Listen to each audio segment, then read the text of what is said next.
us, not having a neck and wrist pain is fitness.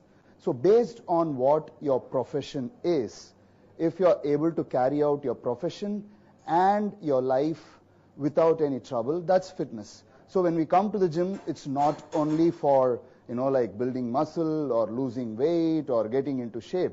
It's about how well you can live, how, like you can improve the quality of your life.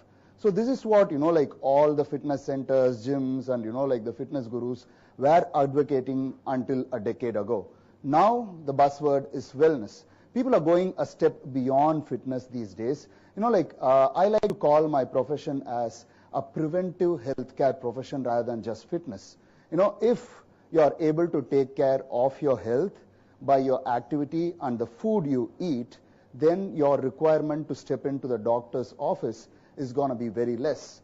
That is what we call as wellness. I had an opportunity to work with a genetics company called Xcode, so where I was invited to write a book and then give recommendations for special population.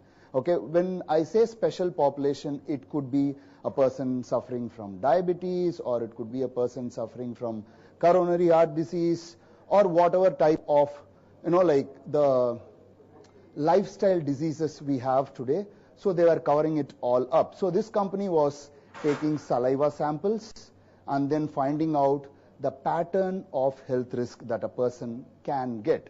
If you look at the genetics, you will, like if, like you would have seen, like some people get hernia and some people get cancer. This is not just because of lifestyle. It could be because of your genetic disposition as well. So if we figure out that, your ancestors were susceptible to particular type of disease or disorder, then changing your life pattern to avoid it is one way of wellness. If you don't have any like passed on genetic disorders, then not getting on to the lifestyle disorders is wellness. For example, like many people have issues with digestion or let's say cholesterol. Okay, so finding time to sleep and having enough fiber in your diet can keep a check to your cholesterol and a lot of health aspects. So when we say wellness, it is preventive health care in one way, and we could call it as anti-aging as well. So like most of the people, when I say anti-aging, they are going to think about like just looking young. But if you look deeper into the perspective of anti-aging, if you are able to carry out the tasks that you are able to carry out at 20 and 60 equally and more energetically, then that is real anti-aging. If you are able to carry out this, then even your skin, your muscles, they are all going to be intact and you're not going to look aged. Like now, like everybody goes to a cosmetic surgeon, like when they start getting wrinkles on the face, they do Botox and then they fill hyaluronic acid, cover up the strings and all those things. But if you look at, like how many of you have seen professional dancers, the classical ones, even when they age very gracefully where their facial features don't change, even when they are 65, when they are 70. So the point is simple. If the person is expressive, the person is taking care of using all the muscles on the face. When all the muscles of the face are getting used, your skin never gets saggy, which means your face is going to look as young as it could be if your nutrition is right. So the main thing that I want to stress here is, just because we run a gym, I'm not going to say, like only lifting weights and running on the treadmill is the best way of life. Life has more to it. You are what you eat, you are what you do. So if you eat the right nutrition that is suitable for you and your profession, and you try to keep yourself active by, like we have Zumba classes here, we have CrossFit, we have weight training, we have cardio, whichever gives you the motivation to be active, pick that one and master it. You're going to be happy doing it for an hour or an hour and a half, and then if you eat the right food, you're going to be healthy. If you are looking at, like changing your body cosmetically, then you need resistance training. Without resistance training, you cannot change the shape of your muscle and your body. So in that case, your resistance training is going to be very essential. Or if you're looking at fat loss, like I got an email from a client in this branch who came and was disappointed because the trainer asked her or him to, like do resistance training. And this person had a note to me saying there is no value for money because the trainer did not make me run on the treadmill for 1 hour. He instead made me do weights for 20 minutes and run on the treadmill for 40 minutes. That was an ironic email that I had to answer, but this is what I had to answer and this is what I'm going to say. If you're running on a treadmill, let's say you're burning 400 calories, let's say your body weight is some 60 kilos. Now you go to the weight section and start lifting, let's say 5 kg, 10 kg for some reps. In less than 40 minutes, you're going to cross that amount of calories, which means you're getting stronger, you're getting shape for the muscle, and like you're making sure your joints are well supported by strong muscles, and you burn more calories, which means you're going to get into shape much faster than doing just cardio.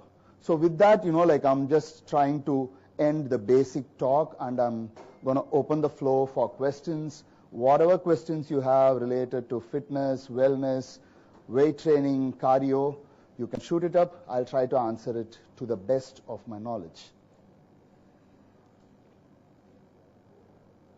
Just to maintain, what amount of protein, carbs and fats should be included for a person who just wants to maintain this normal thing? Like say is it okay? I'm audible. No? I think this is fine. Okay.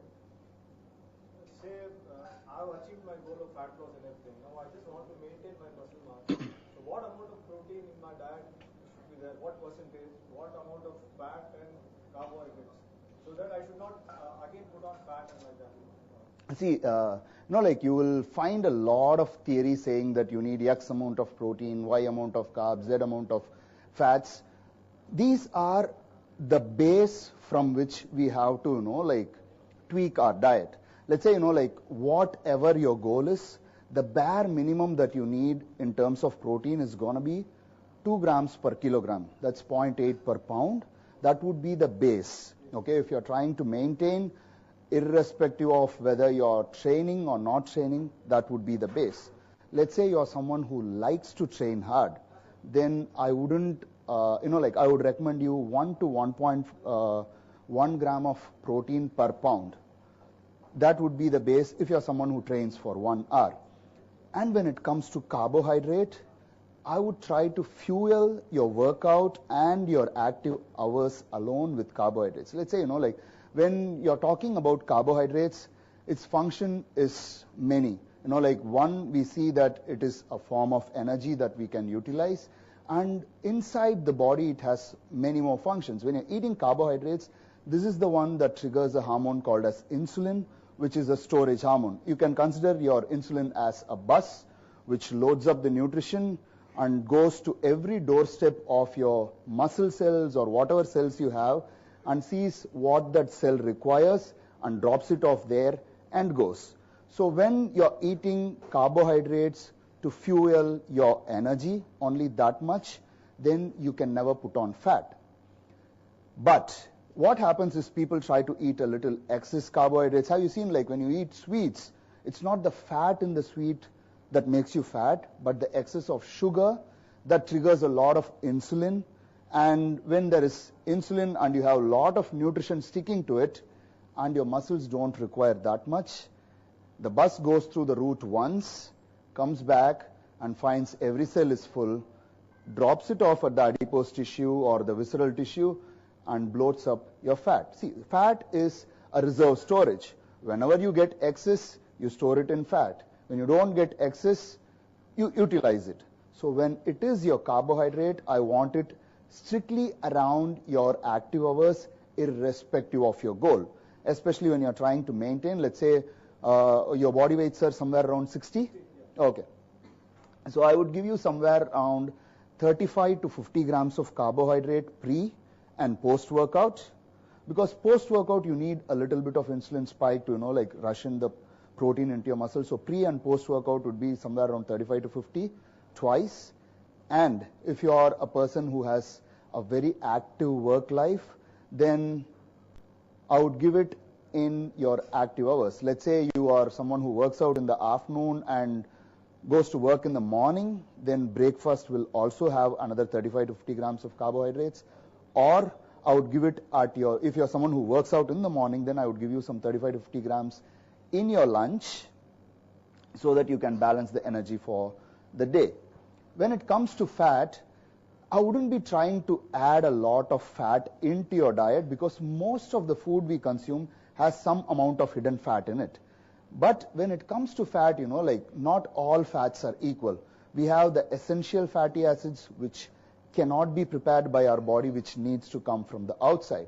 So some sources of omega-3 and 6 is essential, and if you are a meat eater, omega-9 just automatically comes in. If you're not a meat eater also, almost all protein-rich vegetarian food has a little bit of omega-9. So you need two things. The best source of your omega-3 is going to be fish, and your best source of omega-6 is going to be prime rose oil. If you're someone who doesn't want to consume fish, then there is a vegetable called as kale. It looks like a little bit like spinach. This is the only vegetarian source from which you can absorb the omega-3. All of you might have heard about the flaxseed oil. It's a great source of omega-3, but we humans are not designed to absorb it. 99% of it just goes out next day morning. So it needs a layer to be broken to absorb the omega-3 in it, and our digestive system is not capable of breaking it down. So if you are a vegetarian, then try to make sure you include kale every day in your diet. A handful of nuts, something assorted, or the nut that you like, maybe almonds, maybe like macadamia nut or walnut. Cashews are also okay if you can maintain the limit and not get carried away by the taste. So these nuts and kale in your diet is going to take care of your omega-3 and 6. If you are a non-vegetarian, you can consume fish at least 3 to 4 times a week to balance your omega-3. With that, you will be able to balance, and maybe here and there having a spoon of olive oil is good, but most of the people say, I'm eating healthy, I'm using olive oil for cooking. If you just pour olive oil on a pan and heat it, it will burn, which means it can be that much carcinogenic when you heat it. The good oil is good only when it is not heated. The moment you heat your olive oil, it is the worst oil that you can consume. If like olive oil was something that was brought into like the recipes by the Italians. If you look at the Italian food, they don't use olive oil for cooking. After they finish cooking, they use olive oil as a topping. So that's the best way. If you're eating a salad, throw a spoon of extra virgin olive oil on top of it. That's the best way to supplement yourself with the essential fatty acids, not by using it to cook. And there was a brand which claimed that they have the best olive oil for cooking, which is absolute nonsense. You cannot use olive oil for cooking and make it stay healthy for you. And the next thing that in terms of fat would be your coconut oil. Okay, this is the most misunderstood fat ever as far as India is concerned. Like the coconut oil origin comes from the Keralites. They use coconut oil in everything because they have a lot of coconuts. That being set apart, their delicacies, if you see their delicacies, they won't be cooking it with the coconut oil, but they'll be using it on top of their food after they finish the cook to improve the aroma. This coconut oil is termed as medium chain triglycerides. Technically, what they do is they do not convert into adipose tissue fat if they are not heated, and they can be absorbed by your liver to give instant energy. So if you're someone who feels that you're on a very low calorie diet and you don't have energy for your workout, take a cup of coffee, black, and throw a spoon of cold pressed coconut oil, not the refined one, drink it. You're not going to be, like tired for the next 2 hours. So this make sure your energy is boosted and your workout goes very, very good. This, like some coaches call it the bullet coffee. So this is the basic idea of it. You got what you needed? Yeah, the question of carbohydrates, Mm-hmm. which is better, white rice or brown rice or millets? What is your staple food, ma'am? I eat millets a lot. No, not like that. From your ancestral line. Should have been millets because rice was also not consumed much. Let's say 10 generations. Maybe white rice. Definitely. That's the best for you. Like a lot of people have this argument saying brown rice is better, basmati rice is better, millet is better. But let's look at it in terms of how well you can absorb it. Like we are species of adaptation, okay? So when we get some particular type, we were all meat eaters, raw meat eaters in the beginning, maybe first fruits, then we started hunting only raw meats. Like the O positive blood is called as the caveman diet because O positive people can even digest raw meat, okay? So, like you have some, like adaptation in your genetics. So if, let's say you're from a place like, like Delhi or something, wheat is absolutely going to be the best source of carbohydrate for you. But let's look at the people who are originated from down south. 90% of people will be allergic to something called as gluten, which is available in wheat, and they cannot tolerate it much. So in that case, these people are, like born and brought up with rice 2 to 3 times a day. So rice is something they can absorb and utilize better. So in that case, white rice is going to be very, very good. Like I have many of my South Indian athletes who get down to 3%, 4% body fat for contest, eat rice 3 times a week, even in their contest prep. So, like whatever is, like see, most of us forget the fact that, like we are trying to copy everything from the Western world, where India in like some, like centuries ago had the healthiest and the strongest population just because everybody ate based on their profession. Like if you look at someone who was doing farming or something, they would have some kind of porridge from millets for their breakfast. Next 4 hours would be intense work. After their work is done, when all their muscle energy is depleted, they would be having rice with 2 to 3 types of vegetable and 2 types of meat. And then evening would be a light snack. There would or not be a dinner based on how the light is available. By 6, their day is done. And next day morning 6, they have their porridge and start the day. Just 3 times, but the work they do is what they fuel. And like when you have 2 to 3 types of vegetable, obviously your vitamin requirements are taken care. Rice, your energy requirement is taken care. Meat, your protein requirement is taken care, and your life is healthy. So like rather than like just copying the Western world and like blindly following something like you have to eat 6 meals, 8 meals, it has to be ketogenic, it has to be like carbs should be only from these sources, that sources. Let's try to dig down into what we come from and what our profession is. And then based on it, if we split our meals, you would never have health complication, you would never have the problem of overweight. Does that answer your question? But generally speaking, what would you prefer, wheat or rice? I cannot tolerate wheat that much.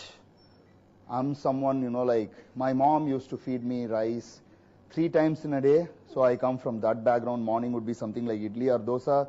Lunch would be rice. Again, dinner would be idli or dosa. That was my life from the time I remember till my early 20s. So when I try to take something like wheat, I'm not able to tolerate that much. My energy levels are not that good. I rather go with rice.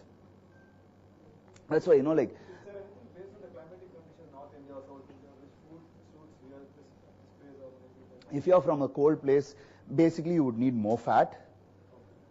And if you're from a place like here, you won't need more fat because in Chennai we have hot, hotter and hottest. There is no cold. So you don't need that much fat in your diet. And even, like fat patterns, like when you was talking about fat, you have to understand the fat patterns. If you're looking at someone who is from a very cold place, let's say somewhere in North America, even the fingers will be fat. They will have even distribution of fat all over the body. But if you're looking at Indians or people in the equatorial region, they will have fat especially here. The pattern is very simple. Two reasons for this. One could be stress.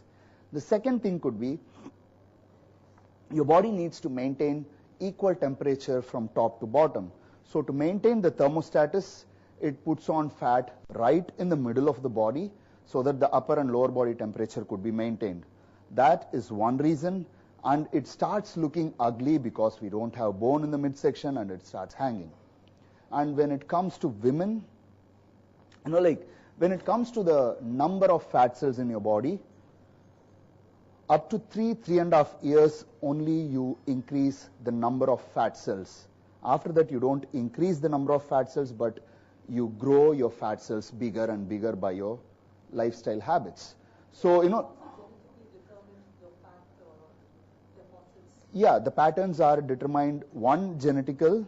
The second thing is, like I'm trying to say, up to 3.5 years, if you don't try to make a fat baby because it looks chubby and, adorable, if you maintain a decent weight for the baby, the probability of the baby becoming obese is going to be very, very less. That's number one. And number two is, when it comes to women, during the time of puberty plays a very big role. See, when a woman attains puberty, it means that she's getting ready for a childbirth.